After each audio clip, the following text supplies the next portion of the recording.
Morning, Dano. We were just saying before we hit the button, yeah, back in the early weeks when we were worried it might go to 4 weeks, maybe 5 weeks. Here we are at 4 months, and the end ain't anywhere Yeah. near just yet.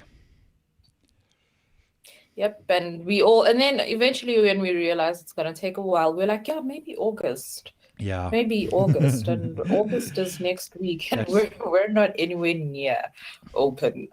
So let's see as we watch infections spike up again in Europe. hmm This is just like a horrible, horrible recurring nightmare. yes, that it most definitely is. But yes, kicking off with offshore and looking at the US. Unemployment benefits. Unemployment's still obviously a very big problem and a very big cost for the American government. 1.42 million Americans were looking to get some sort of benefit, unemployment benefit, to help them survive, seeing as the stimulus check has probably run out by now. Um, and possibly, more people are losing jobs. But it's up from last week, which was at 1.3 million. Yeah, so, Dino, we've been looking at this most weeks, and let's start by stating the obvious. We're well down from those almost 7 million claims that we were seeing. In fact, I think we had a north of 7 million, if I update that. No, we're well down from the 6.8 million where we peaked in April. So things are looking much better.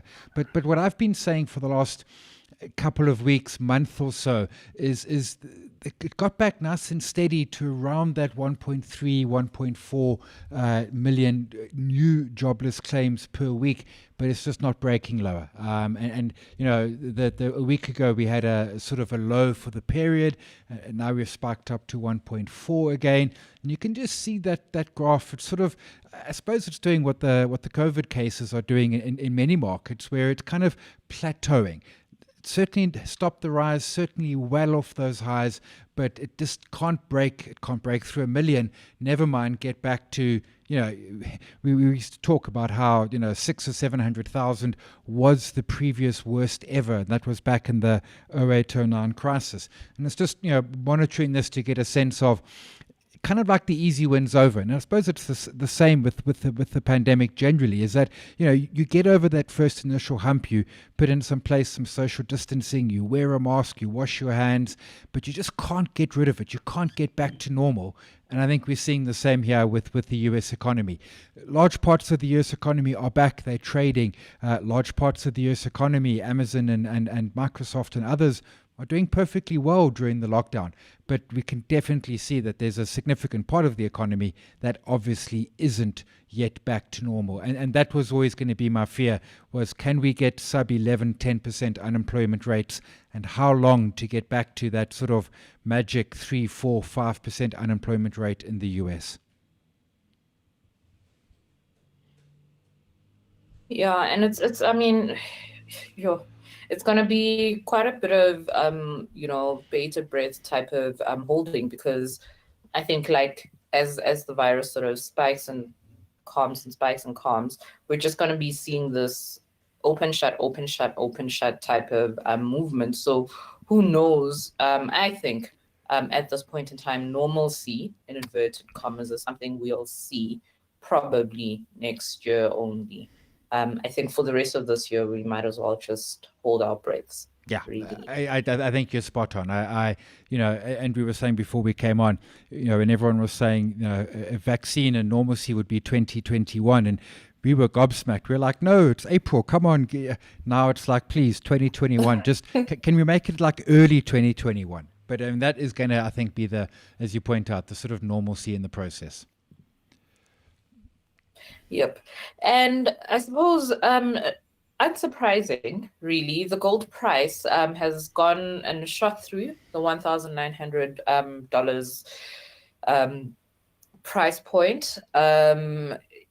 It's still, and we speak about this all the time, how is it that investors are still piling into gold the way they do? I mean, really, it's 2020. Surely there should be other things of more value, but here we are.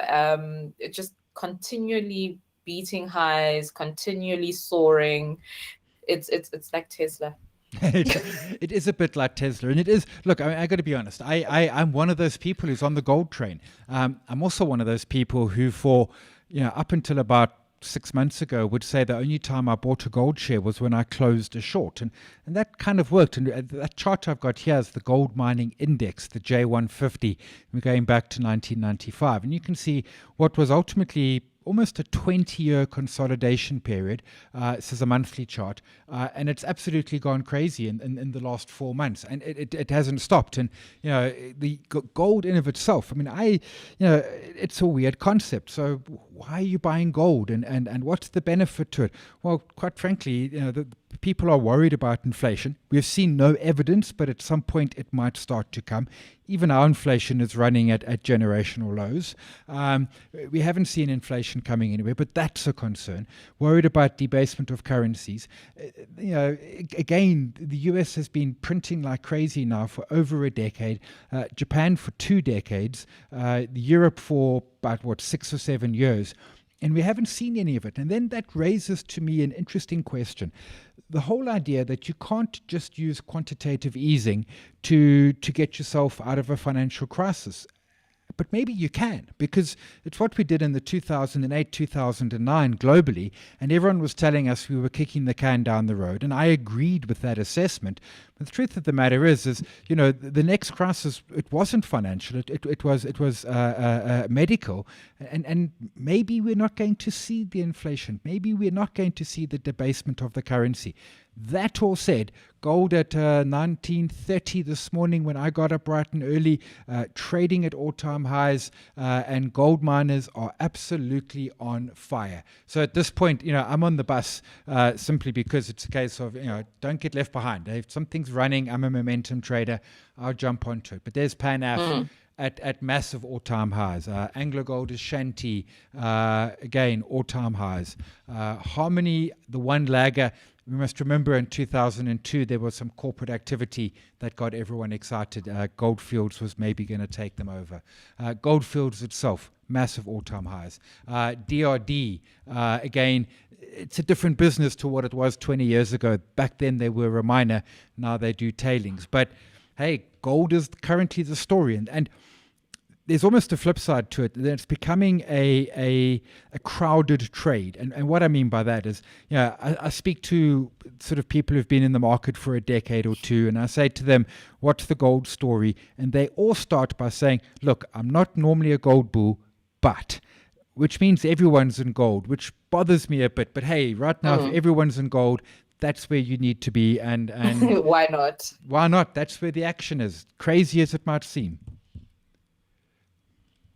Yep. And I mean, look, I understand, because I also at some point jumped in and sort of bought some ETFs and ETNs just to see. And it's look, it's I'm not going to deny that it's been great, but I'm anxious.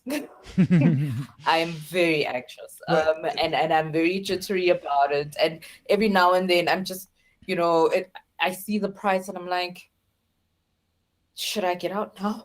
Yeah, so that's a great point. Is you need an exit strategy for these sort of trades, because gold or gold shares are not something that you want to still be holding necessarily in 20 or 30 years. Look, if they're still going up, we'll hold them for as long as. But at some point they stop going up, and at some point they start sort of retracing.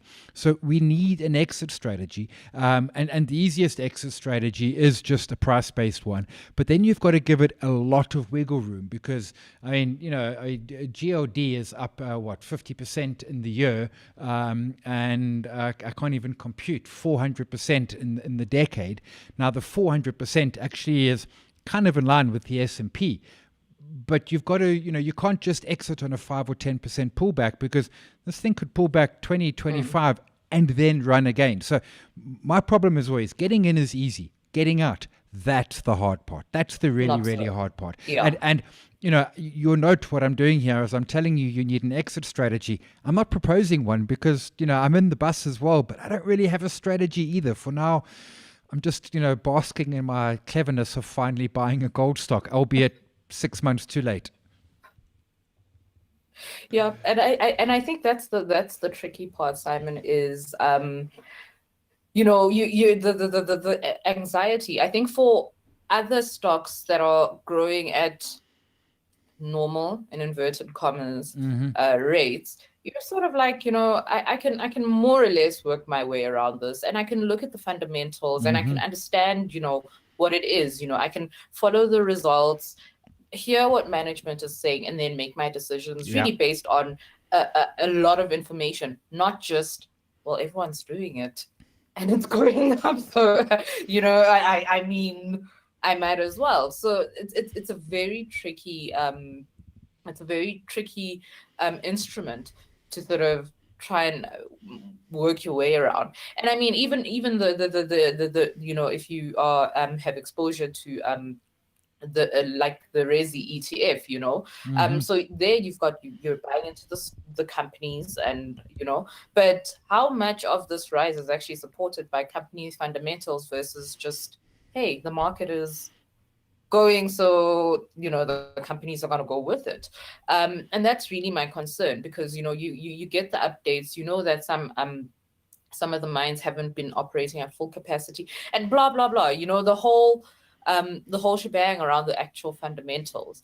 So it's just, again, with my like Tesla story, at what point do the fundamentals catch Yeah. up, or at what point does the gap start to show, and then investors pull back? Yeah, and so here's the Satrix Resi only came in 2010. So I've pulled up the J210, which is the Resi 10 index, and that's still off those crazy highs of what was it, 0809. But what you can see is that run from 2005, which started at, let's be generous and call it about 18,000 points. It went up 400% in a matter of 3 or so years. So, but here's maybe how we know when to sell our gold is perhaps when vaccines are being handed out. I was going to say the day I get a vaccine, but I might be late in the queue. When vaccines are like actually happening, maybe that's when the gold trade is over. But then, I mean, the economic fallout is still going to be felt for, I think, some time. So yeah, at the moment I'm enjoying it, but never underestimate. When something is moving and there's a crowded trade, momentum is a powerful force. Mm, mm, mm. But yeah, I guess this is really a wait and see approach. I think generally I leave my portfolio to do whatever it does. Sometimes I'll log in and it's red, and I'm like, oh, it's fine. This, however, has me incredibly anxious. I won't Yeah, lie. yeah. Very, very anxious. But moving on, so the European Union has, and I think this is going to be the trend everywhere, has agreed to put together a 750 billion euro stimulus package, and this is obviously as economies open up, and to support businesses that haven't been able to operate, etc., etc. Following in their steps, and we're waiting to hear what the US has to say as well about this, because the first round is now done. It was over, and that was in April, and now people are on edge. People are getting hungry, and people are demanding really another stimulus package and distribution. So, what are some of the things we can expect from the EU leaders, or the EU stimulus package and the conditions? Can we just chat about those? Yeah, so I was, last week the news was all about how the EU was taking forever, and it did, and then suddenly it just happened. I mean, I think I watched the news on Wednesday evening, and they were having sarcastic names for all the different leaders, and then boom, suddenly Thursday they had a deal. It's 750 billion euros, that's 850 billion dollars. So it's kind of in line with the US, because the US, obviously there was a lot more to it, which was done at state level. It included acquiring PPE and that sort of stuff. So it wasn't really it can't really go apples with apples in that sense. In terms of just the package, it's in line with what the US did. Interestingly, it's broadly in two halves, and the one part is literally going to be grants. They're just going to give money to businesses. There will be terms and conditions, but the money will just flow in, and the plan is for the businesses to keep going, but also, very importantly, for the businesses to continue paying staff. That's hugely important. And then the other half is essentially going to be soft loans, and that was the big debate. A couple of the countries, most notably Germany and France, wanted it all to just be grants. Where some of the Scandinavian, Italy was in that as well. Some of the Scandinavian countries were wanting it all to be loans and not grants. And in classic Europe style, they came to a middle ground, and that's chunky. I mean, the population of the European Union is similar to the US, and this is a fairly good response. Obviously, there's been a QE response that has been coming out of the European Central Bank. That has been happening. And obviously, the different territories within the EU have been doing their bit in terms of accessing PPE and everything else. So it looks good. It looks like the right place, the right time. You mentioned the US. Just last week, I was saying that nothing was happening in the US, and I was concerned because the CARES and the Paycheck Protection, the PPP, were all coming to an end, but the US is now talking too. Today, Monday, Congress and Senate, they haven't yet got anything to put to the vote, and the payroll tax cut, which had been pushed by Trump, has been taken off the table, including by Trump, because he was threatening to veto. But frankly, it looks like the Americans will get another stimulus package, perhaps as soon as the end of this week. Yep. And I mean, yeah, like I said, lots of demand for it, lots of talks about the pressure people are under. But let's move on to stocks. And we mentioned them earlier, becoming my favorite stock to watch from the sidelines, to be honest. But Tesla has now, basically due to their second quarter earnings, they now qualify to be part of the S&P 500. And, obviously the requirements, there's some, and the requirements are they need to be US based, they need to already trade on the New York Stock Exchange, NASDAQ, or CBOE. The market cap has to be at least 8.2 billion US dollars, and they need to report 4 consecutive quarters of profit according to GAAP standards. That's US accounting standards. So Tesla has basically ticked all those boxes, and now, I mean, this doesn't mean they will definitely enter. They still have to go through, a vetting process of sorts. Yeah. But big news for them. Yeah, and their share price has to hold on up, because you can see it's been under a bit of pressure the last 2 days. The big issue for Tesla was, could they do that fourth quarter of GAAP profit? GAAP, generally accepted accounting principles. Accepted accounting, yeah.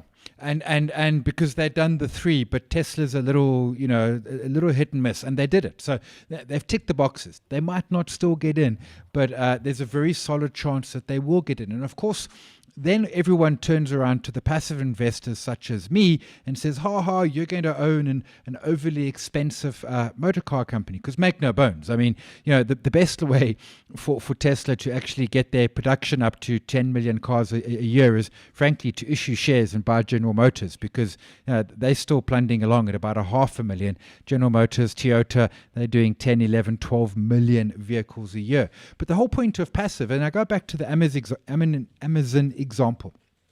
When Amazon came into the S&P 500, it was 2004, 2005. The stock was trading on a PE of around 150, 180 times. And there was a lot of, this company's a hype, this company's, et cetera, et cetera. Fast forward 15 years, and no one's calling Amazon anything but an astounding success story. Now, Tesla might not be that. Yeah. But the whole point of passive is that you bring Tesla in. It's a small little weighting amongst the 500. And if it becomes, the next Amazon or whatever the case is, well, you own it as it grows through and its weight increases. And if it doesn't, it's a small weighting and it pops out. But that's the beauty of passive, is that if it goes in, I will get to own some Tesla because, man, there's no way I can look at that chart and, to your earlier point, Danae, look at the fundamentals and go and buy me some Tesla shares because none of it makes any sense. Yep, but at least you do get the exposure, and it's in a digestible Yes. chunks, Yes. so to speak.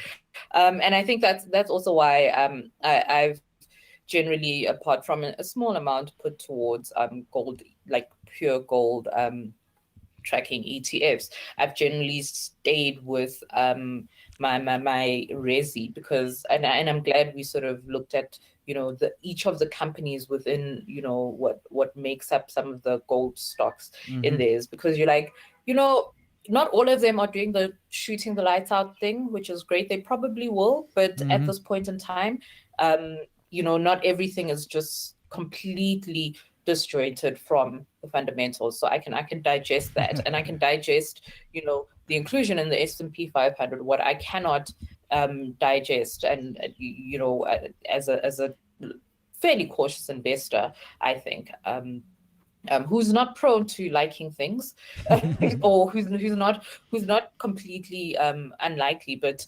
there are just some things where I'm like, I'd love to. I think I'd love to hold Tesla stocks, just not right now. Yeah. And then we come too late to the party. I mean, I'm very late to the gold party. I'm on the bus, but I'm late to it. And someone was, but at least I've always had some of them in my ETFs. Yeah. And then more on the results. So I mean, not surprising to anyone, Microsoft shot the lights out. 13% revenue growth despite coronavirus, but I think it's not a despite. It's just it was going to happen because we're all working from home. Yeah. And so I'm not particularly surprised by that. But they're obviously also using this opportunity to really beef up their offering and really try and go head to head with Google and just almost Google-fy, for lack of a better word, the Microsoft offering. Yeah, and that's Satya Nadella who took over, actually, I was going to say just recently, but of course it was around 2014, so it's actually been a long time. And he did small things, like he was like, what, I want the Office to be on whatever platform you're on. Whereas in the olden days, if you were on a Windows platform, you got good Office. But if you were on a Mac platform, your Office was like literally 6 or 7 years old. And if you were on a mobile device, there was no Office. And he just completely repositioned the company into services, and very notably into the cloud, and it's a huge pivot, and it is paying off absolutely in truckloads. And if I look at this chart here, I mean, it after the peak of the .com, which Microsoft got dragged into, it was 17 years before that share recovered again. Now, during the time, Microsoft was paying dividends, so you weren't getting zero return for that 17 years. But it was a long, patient road for shareholders. The point being is that it was always Microsoft. I mean, they still owned at that point, as they do now, the dominant operating system. They still had the dominant, interface in terms of Office and the like. They had the product there, and we were all thinking, Google Docs, etc. Microsoft is still there. They just got really clever about it. Office 365 subscription service, really smart. Azure, which is their cloud offering, really, really clever. And under Sasha Nadella, as I say, the stock has just been a spectacular success. And those results were solid. I mean, I remember one of the comments around Microsoft Teams in the early lockdown where they said, you know what, we've basically done 2 or 3 years of growth in about a month. As people rushed on and suddenly started using the product, people who normally would never have, people who were like, I can't do tech, and it's like, well, you have to do it because it's a pandemic and it's a lockdown, and suddenly it's just the adoption and that leap forward, which is going to be, it's just going to be massively significant for them as a company, and they've got you in. You might not be a paying customer, but you've experienced it, you're using their product, and certainly there's a lot more people using their product than there were this time last year. Yep. And, staying with the tech stocks, Intel, on the other hand, they had, it's so strange because when analysts are forward looking, despite how well you would have done under the circumstances. And I mean, they beat revenue expectations. However, Intel gave guidance on Q3 where I think everyone was expecting their next generation chips, a story around that in Q3. And now they've said they see a delay of 6 months. And that's obviously had a very big impact on their share price the response to that. But can we just chat about why the chip story is so big? So the really big story is, as you said, that they're delaying it. The problem is that they're delaying their 10 nanometer chip. AMD is on a 7 nanometer chip already. In other words, Intel is behind and falling further behind. So part of what they said at that call to analysts was they might actually start outsourcing. Now, some of the other chip makers don't actually own foundries. They just create design and then you license it and you go and make it yourself. The A chips that appear in iPhones right now are that. Samsung does that. They just buy a design and they use their own foundry. There's more to it for Intel. And if you're looking at this chart, I mean, they're not yet back at the peak of their .com pricing. Intel are the dominant in computers, desktops, etc. They missed out on mobile completely. They have zero presence in mobile, and they've also then they tried to get into servers and the like, and they've been struggling with that because they can't get their 10 nanometer chips to work.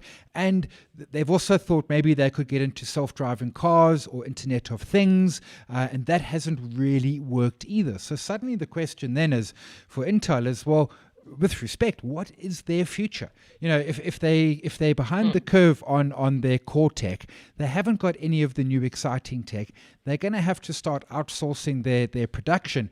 Suddenly, a lot of questions being asked around the longer term future of Intel. Now, I don't think they're going to disappear, but certainly I think they've got to make some or other plan, and at the moment they are really struggling on the back foot. And as you can see from that chart, I mean that fall after the announcement on Friday morning US time, that stock was off 15%. And we'll see how it opens when the US opens later today.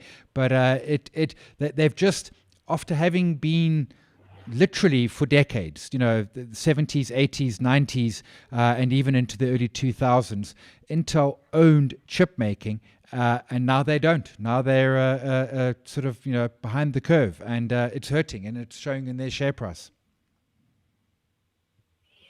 Yep, and I suppose the scary thing is really, is Intel having their BlackBerry or Nokia moment? Ooh, where good question. You've been doing so well and dominating the industry, and now you're not cracking it? Yeah. So is it a BlackBerry Nokia moment, in which case end of times, or is it a Microsoft moment, in which case you will eventually come back and be top of the hay pile again? And at this point in time, I want to almost say, is there a third way where they kind of muddle along and outsource, but are no longer the major dominant chip manufacturer in the world? Because the road back for them is going to be long and hard. And inversely, I mean, Intel is still fairly dominant in desktops. It's just that desktop market is so much smaller than it used to be.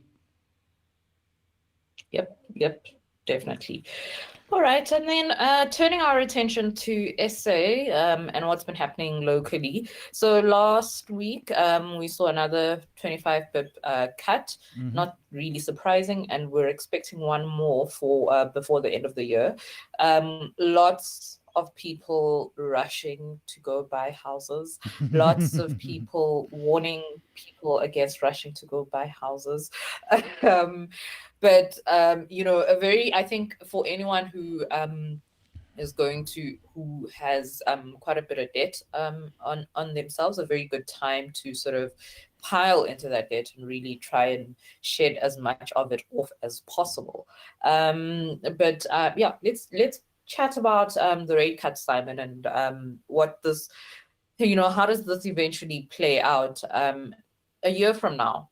Yeah, so that's a good point. I mean, as you say, it was expected, although it was a close call in the MPC meeting. And I agree we'll get another cut, but I think they might hold it for November rather than September. Repo at 3.5%, prime at 7%, lowest in a generation or more. In fact, I think lowest since the 60s, perhaps, which is just sounds crazy. And you're 100% spot on. If you've got debt out there, and let's be frank, if you've still got a job and income, attack that debt like there's absolutely no tomorrow. Yes. Where does this take us to? I mean, our inflation is sitting at 2.1, which is at the bottom of the band. That'll tick up because obviously a part of that collapse of inflation in April and May was thanks to the petrol price, which was thanks to the oil price. Oil's come back, rand's a little stronger, but not totally offsetting. What we don't have, however, is demand, and we've talked about this before. There's no demand for two key reasons. One is, people have been losing jobs, or if not losing jobs, losing some of their income as salaries are cut. And then the second point is just around confidence and that confidence to go out and spend. And truthfully, the third point is an ability to go out and spend. If you wanted to go and have a roaring party at your favorite restaurant, well, you can go, but you can't have any roaring. Yeah, because there's no alcohol, and you're going to have to leave at 8 to get home by curfew. So if we take it forward a year, I don't think our interest rates are going up anytime soon. I think the low inflation by lack of demand is likely to stay. The only real sort of structural inflation we might see is from Eskom. Fuel is increasing, but it occurred to me this morning, I haven't put petrol in my car for the entire month of July. Yeah, I'm not going anywhere. We're not going anywhere. Yeah, I think inflation's going to stay low. There'll be some structural shift as the higher fuel price comes into it. But I think in a year's time, we're still going to have low inflation. And if we look at what's happened in Europe, Japan, North America, that's been the trend. I mean, there just hasn't been that uptick in inflation. You're trying to spur some sort of economic growth. So if anything, I think we've probably got these very low rates for longer rather than shorter. And I think a very important or interesting factor, Simon, and we've spoken about this before, is even if things do open up a bit more, I think to get to those pre-crisis / corona levels is going to be very difficult because I said to a friend, I don't see myself going shopping for the rest of the year because I'm not going anywhere.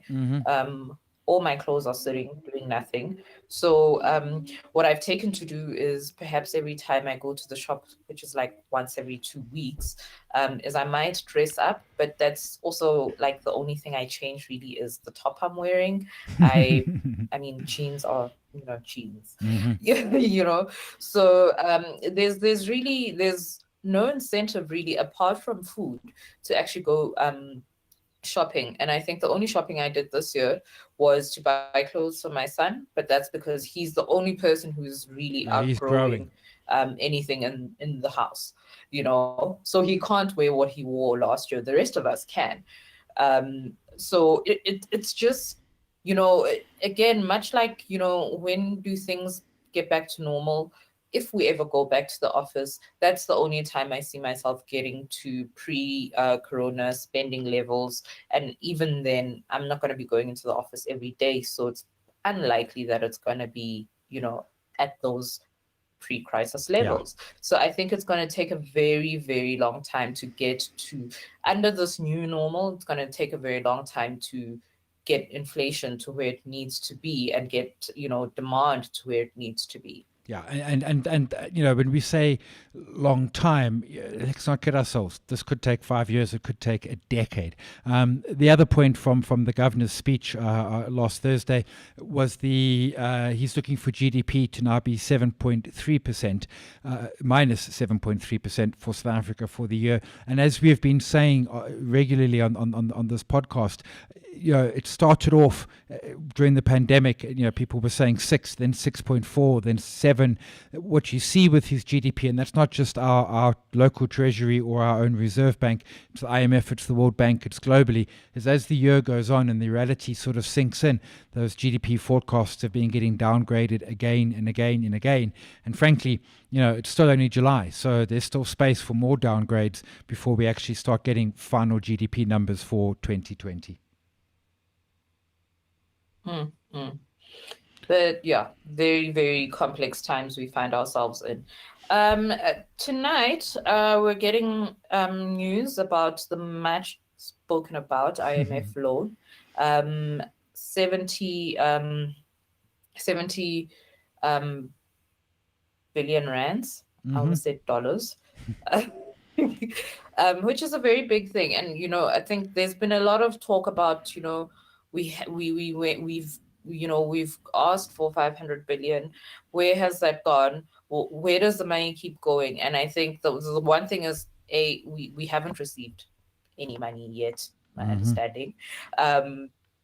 So no money has been spent so far. And I think that needs to be just made very clear that despite us asking for money, no money has actually been received or spent.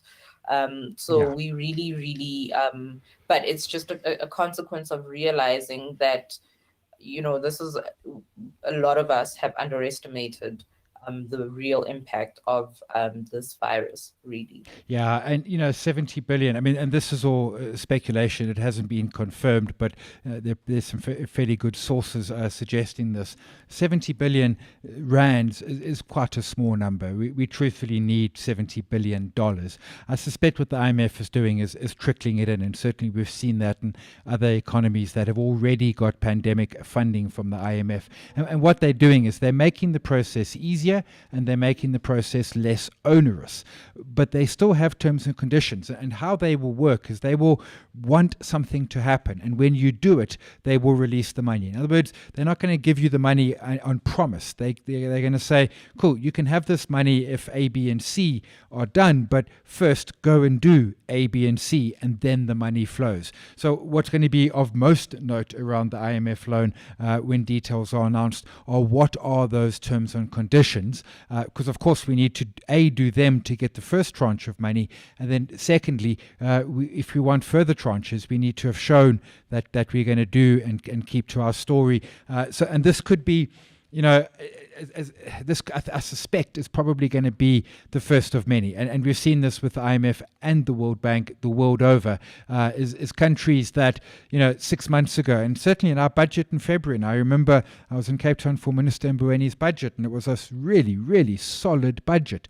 There was a lot that needed to be done, however, but under the circumstances, a good budget. And of course, that's all been thrown out the window when a pandemic arrived. In our case, literally 2 weeks later, we had the first case in South Africa, and budgets the world over have had exactly the same. They've just been thrown out the window. Yep. And then moving on to stocks for SA, touching on MTN first. So MTN had a really, really good first half, and that its expectations wise, perhaps not surprising again, given the virus, but they're expecting headline earnings per share, or HEPS, to be up by 100%. And obviously there's forex gains in there. There's all sorts of disposals as well that they'll be making on some of their assets. But I think this is just the first time in a very long time MTN has had good news. follow them. It absolutely is, and to your point, I mean, there are some oddities in the number, but you know what? That's the headline number. Even if we take out half the oddities, it's still 50%. But that's why I like headline, because headline earnings is excluding sort of one-off. So, for example, they sold the tower business. That sits in the earnings per share, but you don't see it in the headline earnings per share, and it makes sense intuitively, because why? Well, we've had a pandemic, people are at home, we're doing more mobile data.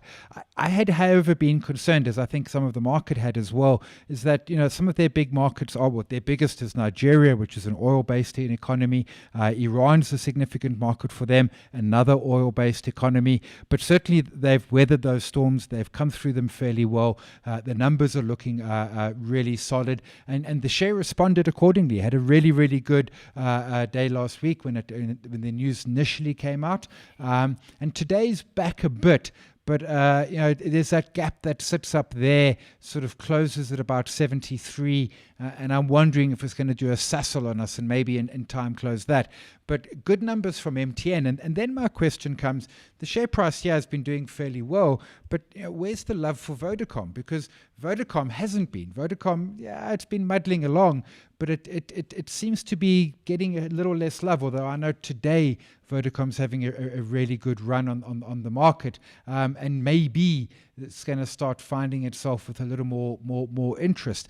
But obviously telcos, or mobile rather than just telcos, this is their time. We are using more data, we are making more phone calls, we are suddenly zooming and stuff. And some people, myself and I'm privileged enough, I have fiber at home, so actually I've been using less data than usual. But most people don't. Most people are using Vodacom or MTN or Telkom or Cell C as their primary internet when they're not at their place of work, or a coffee shop which gives them a free hotspot. Yep, definitely, and very right about the fiber thing. I mean, I don't have a fiber line because we don't have. I live in a complex, and for whatever reason, we can't get fiber in the complex. But I've definitely been using a lot more electricity, and certainly, I think my data consumption has more than quadrupled. It's a lot. Yeah. And every month it hurts my spirit when I have to buy all that data, but it's what we have to do to keep in touch and be able to work and so on. So I imagine it's probably going to slow down as some people go back to work. But again, like I've said, a lot of us aren't going to be going back to work. Or if we are, it's not going to be every single day and all of us. So we're going to see still a lot of people spending a lot more on data with the telcos. And what happens here is we set new habits. And I give you an example. So literally on the first lockdown back in April, my wife and I did dinner with my sister and her kids over Zoom because my family's in Durban. And this has become a trend that, and then it occurs to me, so lockdown leaves, but surely we carry on doing this because it's actually a really good idea. It's great fun. We get to chat to the kids every week, etc., etc. And we're forming new habits. And some of those new habits are around data. And to your point, I mean, my data usage, and I've worked from home for the last decade, my data usage is up about 250, 300%. And that's because of more Zoom calls, more podcasts, more webcasts, etc., and just general. My wife, who's a lecturer, suddenly she's lecturing from home. So yeah, data usage has absolutely gone through the roof. Yep, and then on to a tech stock. We're chatting Datatec, and they saw quite a nice rally, 6%, after sort of giving their 4-month 4-month update to the end of June, looking at and comparing period to period. And for them, the story is also really a cost story. They've managed to really go in and sort of shave off a lot of their costs. But should we be expecting the same the same kind of story. Should we expecting good lockdown? I want to say sponsored, but that's not the word. But a lockdown push to their earnings. We should. And as you say, there's two halves to earnings. The one half is your expenses, and they've been managing that downward during the lockdown. The other is revenue. And of course, they do networks. And we were just talking about our increased usage of data and the like, and therefore the increased usage of networks. And it's not just us, it's corporates, it's security, it's cloud platforms, and all the other bits. And then, of course, there's the whole big fight with the Huawei 5G issues, America wanting to ban them, the UK, although the UK not on security concerns, the UK on concerns around supply chain, because America is essentially locking Huawei's ability to get all the parts that they need. And this should help a Datatec. And yet it's been, and let's look at an all-time chart to put some perspective in place. I mean, this was one of our .com high flyers, north of 140 Rand. I remember when that was happening back in the day. And it's just largely been unloved since. It's paid out some significant special dividends. That was that sell-off last year from sort of 60 that took it down into the 30s. But I was chatting with Keith McLachlan, and it's a stock that he holds in his fund and has done for a long time. And he says, just if you take the two halves, and you've got Logicalis on the one side and you've got Westcon on the other, and Westcon you can get some see-through because of what they sold the US business for. He comes to a market evaluation of probably around 10 or so billion Rand, yet it's trading at literally half of that. Now, the problem with those is that, let's take it for a second and say that Keith's valuation is correct. Is that valuations are one thing, but what's going to spur it to get going? What's going to make it close that gap between the current price and the valuation price? And that's always the challenge. You need some sort of trigger that suddenly gets people in. And it's more than just a decent set of results. It's a lot more than just that. The gold miner index, which went nowhere for 20 years. Well, what was that trigger? Well, hey, all-time highs on gold. That'll do it for you. I don't know what that trigger is going to be on Datatec. And I pulled it up for a couple of reasons and put it in today's rundown. One is because of that valuation, although why and how it closes, but also because we have such a skinny tech sector in our market. There's so few. There's Datatec, there's EOH, there's a couple of others. But when the tech is leading the way in the US, we just don't seem to have very many to lead us anywhere. Yep, and I think, it'll be interesting to see if we do find any, but I think our reliance on US-based software, so Microsoft, etc., probably makes it a bit difficult for SA tech companies to sort of differentiate, at least in the software space, so or in the operating system space. So it'll be interesting to see where the opportunities or where they find opportunities really, because it's sort of like if you're not making hardware and you're not making software that runs our operating systems, and our operating systems are going to do everything for us, then what do you actually have to offer? What we will get later this year, Eltron's going to spin out their Bytes UK as a standalone listing, probably primary listing in London, inward listing to the JSE, and I'm eagerly awaiting that one. But again, to your point, they manage software. It's not even their software. They're installing Microsoft and those sort of softwares in the UK, and it's a great little business and it's been doing incredibly well. But we don't have bespoke IP in terms of hardware or software on the JSE. Yeah. And I know EOH will disagree with me to a degree, but they get the point. Even EOH is sort of putting a layer on top. ISA, who does security for the banks, they're just selling security software and then managing it for their clients. Yeah. And then lastly, on the stock front, we've got another update from Sasol on last Thursday. And again, it's Lake Charles. And again, there's an issue with output where I think previously they'd guided that they'd be output by September. Now it's been extended to October, and I think investors are just getting a bit. They've got Lake Charles fatigue They at this have. point in time. The Yeah. the update from Sasol in of itself actually wasn't bad. They've put some hedges in place, and unfortunately, some of those hedges they sold some calls at prices a little below where Brent is right now. But they've also got some puts, so if oil collapses, they won't take all of that downside. They're obviously suffering due to a lack of demand. They own some refineries in terms of petrol output, and as I mentioned earlier, we're driving a lot less, so there's pressure on that. But the big one was all they really said about Lake Charles was that there was another delay, and that it's 99% ready, but there was another delay due to some more issues. But I think the three questions that investors are really wanting to know are: is there going to be a write-down of the Lake Charles as an asset? And if yes, of Lake Charles? And I think we need to see the write-down and then the partial sale. And how much do they then get from it? Because then we're worried about their possible $2 billion rights issue.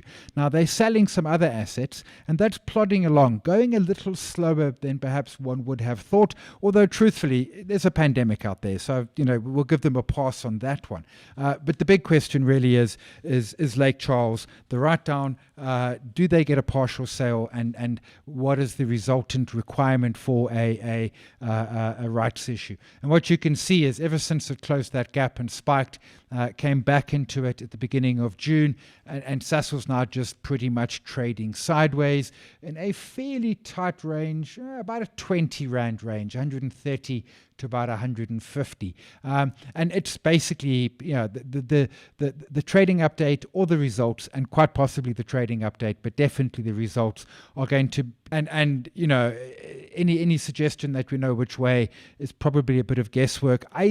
My bias here says that probably they're going to struggle to deliver really good news to make it break higher. And if anything, the risk around Lake Charles is around bad news, is around write-downs, is around lack of sales or not significant enough sales, and therefore significant rights. We should get an update maybe this week or next, and then results towards the end of August.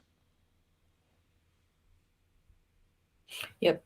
Thanks, Simon. And just a quick one, Simon, because it's only from this morning, but Liberty, 2 Degrees, had their financials came out this morning, and they're showing a 1.5 billion rand devaluation in their property portfolio. And I mean, some of the stats are a bit concerning. So net property income down by 15.9%. Interim revenue was down 15.9%, and then net property income down 40.4%. Not particularly surprising, but still quite scary, I think. And perhaps we can talk about it properly next week. But what are your just initial thoughts on this? Yeah, so Liberty 2 Degrees had given the market really good insight into how the results were going to look. So we've had fairly good insight. And of course, we, as you say, we understand their problem. No one's been going to shopping malls very much at the moment. I think in the case of Liberty 2 Degrees is their own high quality malls. And that is helping them in this environment. I think where we're going to see some significant pain come through are going to be the large second tier. And I don't mean regional malls. I think regional malls might actually do all right here. And I give you an example. Fikile, for example, owns some malls. They've got one in Mpumalanga, the city in down in KZN by Hammersdale. And whereas people, and that mall's been doing spectacularly well, but a lot of the traffic would perhaps have gone to the Liberty Mall in Pietermaritzburg, or perhaps down to the Pavilion in Durban. But now that there's a pandemic and jobs are under pressure, I think a lot more in the regional malls, in the small. And I know I've been seeing that in my personal experience. I go do my grocery shopping every Saturday, but I go to a small little Rand Steam mall here. I don't go to Rosebank because it's just bigger and scarier and all of those sort of things. It's those sort of middle ones, those second tiers, I think, are going to struggle. So Liberty gave us really good insight. GrowthPoint has. They'll be all right, although GrowthPoint's obviously going to suffer with the VNA. Hyprop, I wonder. They've got a lot of good malls, but they've also got some I think might be taking a lot more pain. But to your point, this is obviously a tough space, and their challenge has been on multifold. One is just frankly getting revenue from their tenants, and that's been hard with a lot of tenants not trading and therefore unable to pay. And if we then take the flip from that, is they're losing tenants because tenants are going out of business, and they're going to be hard to replace. There's not going to be many people during a pandemic who are going to say, I know what I'll do. I'll start a shop and rent some space at a Rosebank or a Santon. And then the final issue that I think is they've obviously still got their debt, and they're having to renegotiate with their lenders. And to all accounts, that renegotiating has worked well, but they're having to renegotiate their debt covenants and the like. Property is a very, very tough space right now. Interestingly, you can see there's been a fairly aggressive buyer at about R5, and then sometimes slipping down to the sort of 460s on Liberty. But someone's been picking up stock and think that it's good value. Companies like Liberty will survive, but it's going to be a while before they're back to their heyday. And we haven't even mentioned on that point is the big closures such as Edcon and the like, which we may still see some more of. A lot of the Edcon stores were saved, but they're going to come back smaller, and this is the second downsizing from Edcon in the last 3 years. Yep, definitely. And then to close off for this week, drive-ins are back, and the funny thing is, I think a couple of weeks ago in Germany, they actually had a drive-in rave party. In your car. A bit weird. Yeah. So I sort of felt like, it sort of defeats the purpose, because if I'm going to a rave, I don't go to raves, but I imagine anyone who goes to a rave wants to be able to, dance. Get out of your car. Yeah, but you can't. But some guys or some people in Paris have been watching movies. A drive-by, what would we call this? A paddle-by? A drive-in? Paddle-in, I suppose. Yeah, but they've been watching movies from their boat. Yeah, and I'm old. I was a kid in Durban in the 80s. There were 3 different drive-ins. There was one at the Bluff, there was one on Bilo, and one in the city centre. And we used to frequent them, we as a family, because it was a cheap and easy option. We frequented them often. And now they've all gone, but I can't help thinking, suddenly it's a case of, hey, different ways to do things. Well, I got to say, a float in on a boat in Paris, that could be a fun way to watch a movie. I'd hate to be at the back, but well, yeah, actually, that's a good point.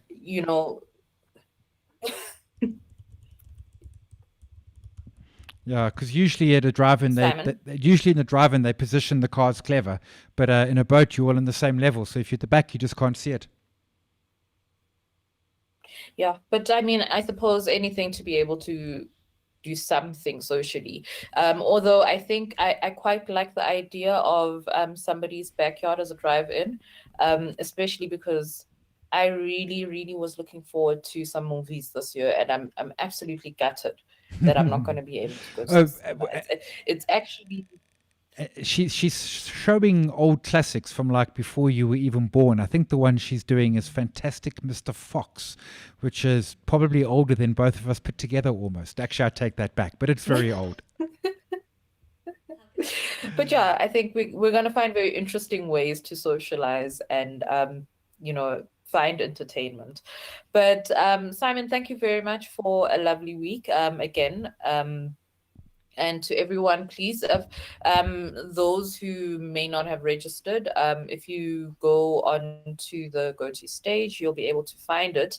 But we've got a webinar coming up with our economics team, and they'll be giving an update on what's happening with interest rates, their expectation, as well as some commentary from our political analyst. So definitely worth checking out. And Simon's back on Wednesday and Friday.